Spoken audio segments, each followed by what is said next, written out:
Bismillahirrahmanirrahim. Assalamualaikum warahmatullahi wabarakatuh.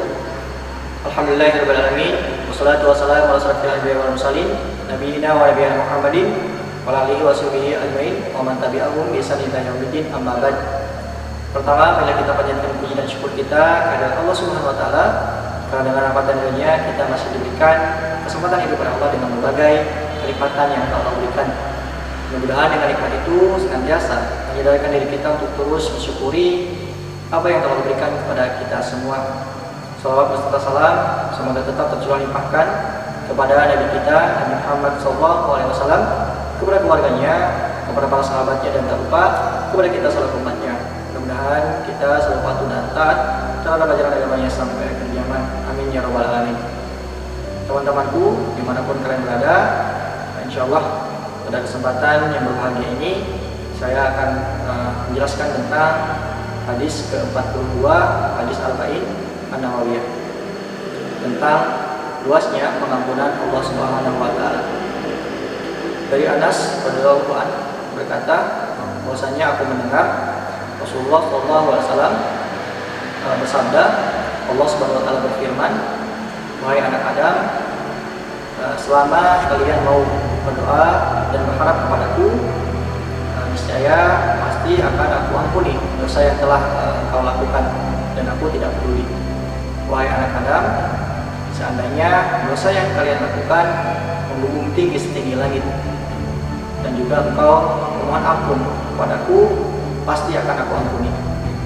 Wahai anak Adam, seandainya engkau datang kepadaku dengan membawa kesalahan sepenuh bumi, asalkan tidak menyekutukanku, pasti akan aku ampuni.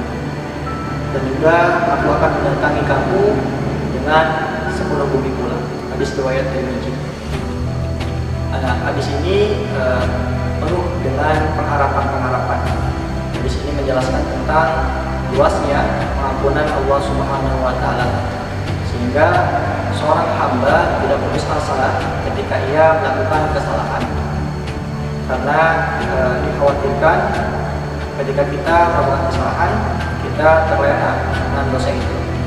Kita juga harus hati-hati jangan sampai kita larut dalam kesalahan. Kemudian adalah sebab-sebab dikabulkannya doa ataupun sebab-sebab dikabulkannya ampunan. Yang pertama adalah doa dengan diri harapan agar dikabulkan. Nah, kita diperintahkan oleh Allah Subhanahu wa taala untuk berdoa dengan penuh harapan agar doa itu dikabulkan. Nah, kita berharap hanya kepada Allah Subhanahu wa taala. Jangan sampai kita berharap bukan kepada Allah Subhanahu wa taala ataupun dengan selain Allah Subhanahu wa taala. Kita berharap hanya kepada Allah, karena kalau kita berharap kepada selain Allah, maka mungkin kita akan mendapatkan kekecewaan. Tetapi ketika kita berharap kepada Allah, kita tidak akan kecewa atas apa yang kita dapatkan. Allah Subhanahu wa taala juga mempersilahkan hambanya untuk berdoa dengan penuh kekhusyuan, yang dia juga menjanjikan dan juga akan mengabulkan doanya. Kemudian adalah syarat dikabulkannya doa. Yang pertama adalah konsentrasi dan juga penuh harap. Nah, kita harus konsentrasi dengan doa yang kita panjatkan. Kemudian kita dengan penuh harap doa kepada Allah Subhanahu wa taala, dengan harapan doa kita dikabulkan oleh Allah Subhanahu wa taala.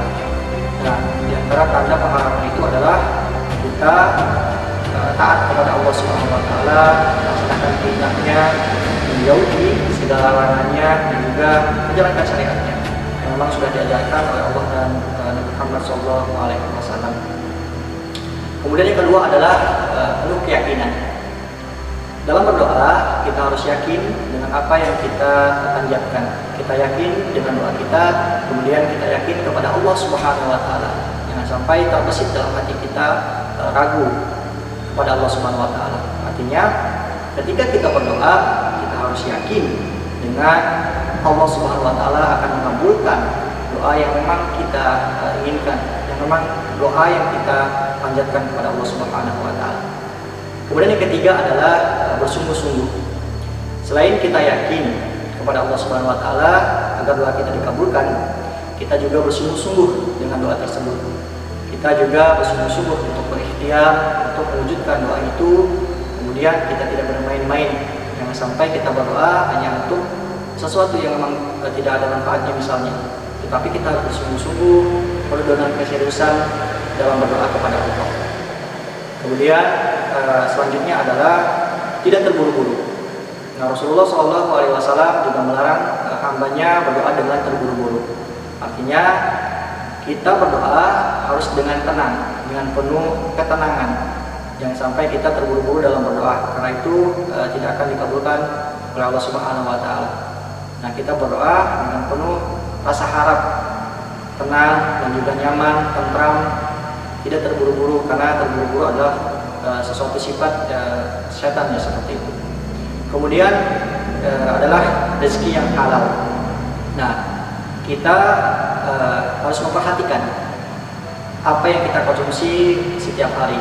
Makanan yang kita konsumsi kita harus perhatikan. Kemudian minum yang kita minum juga harus diperhatikan. Nah, boleh jadi apa yang kita masukkan ke dalam perut kita adalah sesuatu yang memang dilarang oleh Allah Subhanahu wa taala. Ada sesuatu yang memang haram masuk ke dalam tubuh kita, maka kita harus perbaiki itu. Kita harus berhati-hati, jangan sampai ada sesuatu yang masuk ke dalam tubuh kita, sesuatu yang haram yang memang tidak diinginkan ataupun tidak disukai oleh Allah Subhanahu wa taala. Dan itu adalah sesuatu yang memang adalah penghalang doa kita terkabulkan. Kenapa? Karena ada sekat yang menghalangi, yaitu tadi makanan yang kita konsumsi diperoleh dengan cara apa? Apakah sesuai dengan syariat Allah? Apakah diperoleh dengan cara yang baik atau tidak? Karena itu juga menjadi penentu doa itu terkabulkan atau tidak, agar doa itu bisa sampai kepada Allah Subhanahu wa taala, agar tidak ada penghalang dari makanan tadi yang memang dihasilkan dengan sesuatu yang tidak baik. Kemudian adalah memohon ampunan. Nah, tidak lupa juga kita memohon ampun kepada Allah Subhanahu wa taala dalam berdoa.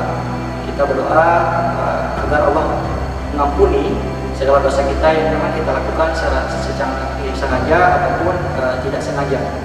Kita memohon kepada Allah agar dijauhkan dari neraka, dan juga memohon kepada Allah agar dimasukkan ke dalam surga. Kita bermohon agar kita dikumpulkan dengan orang-orang yang kita cintai bersama keluarga kita, saudara kita seiman, dan juga orang muslim beriman di seluruh dunia. Kita berdoa kepada Allah agar Allah mengumpulkan kita semua dengan penuh kebahagiaan. Selanjutnya adalah adab-adab berdoa.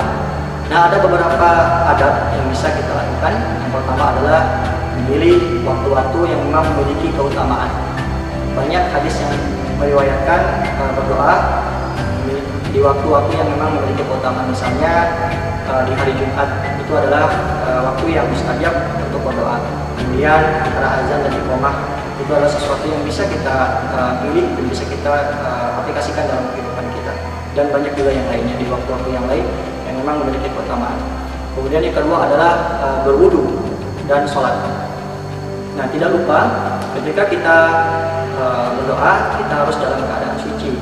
Bukan hanya suci dari dalam juga, tetapi suci dalam fisik juga. Misalnya kita berwudu dengan wudu yang baik, dengan wudu yang benar, kemudian kita melaksanakan sholat dengan sholat yang benar, kemudian kita berdoa kepada Allah Subhanahu wa taala. Karena sholat juga adalah bagian dari doa. Kemudian adalah yang ketiga, menghadap kiblat. Nah, mungkin ini adalah sesuatu yang lumrah bagi kita, karena kita setiap hari melaksanakan sholat lima waktu, kita menghadap kiblat. Kemudian yang keempat adalah memohon ampunan. Tadi juga sudah dijelaskan, maksudnya kita berdoa untuk memohon ampunan, karena boleh jadi ada dosa yang kita lakukan tidak sengaja ataupun disengaja, seperti itu. Kemudian diawali dengan pujian kepada Allah Subhanahu wa taala dan juga selawat kepada Nabi Muhammad SAW. Nah, artinya kita bisa melakukan pujian dulu kepada Allah Subhanahu wa taala. Misalnya kita menyebut nama-nama Allah, Asmaul Husna seperti Ar-Rahman, Ar-Rahim dan yang lainnya. Kemudian kita berselawat atas Nabi Muhammad SAW. Nah, kemudian adalah menutup doa dengan ucapan amin dan juga berprasangka baik kepada Allah Subhanahu wa taala. Nah, kita harus berhusnudzon kepada Allah Subhanahu wa taala dengan prasangka yang baik, mudah-mudahan Allah mengabulkan doa yang kita panjatkan. Kemudian adalah beristighfar. Nah, kita dalam kehidupan kita mungkin banyak sekali masalah ataupun rintangan-rintangan yang kita hadapi, dan memang itu membuat kita menjadi gelisah, tidak tenang. Maka dari itu, dengan beristighfar, mudah-mudahan Allah Subhanahu wa Ta'ala memberikan ridhoannya dan juga ketenangan dalam hidup kita. Dengan istighfar tadi, kita bisa lebih tenang, bisa lebih tentram, seperti itu. Kemudian kita harus juga bersungguh-sungguh dalam berdoa, serta berdoa dengan penuh harap kepada Allah Subhanahu wa Ta'ala. Dan itulah penjelasan tentang sedikit hadis ke-42, hadis Arba'in An-Nawawiyah. Dan sedikit saya akan menyampaikan bahwasanya kita adalah manusia yang memang tidak luput dari kesalahan, tetapi kita tidak terus larut dalam kesalahan.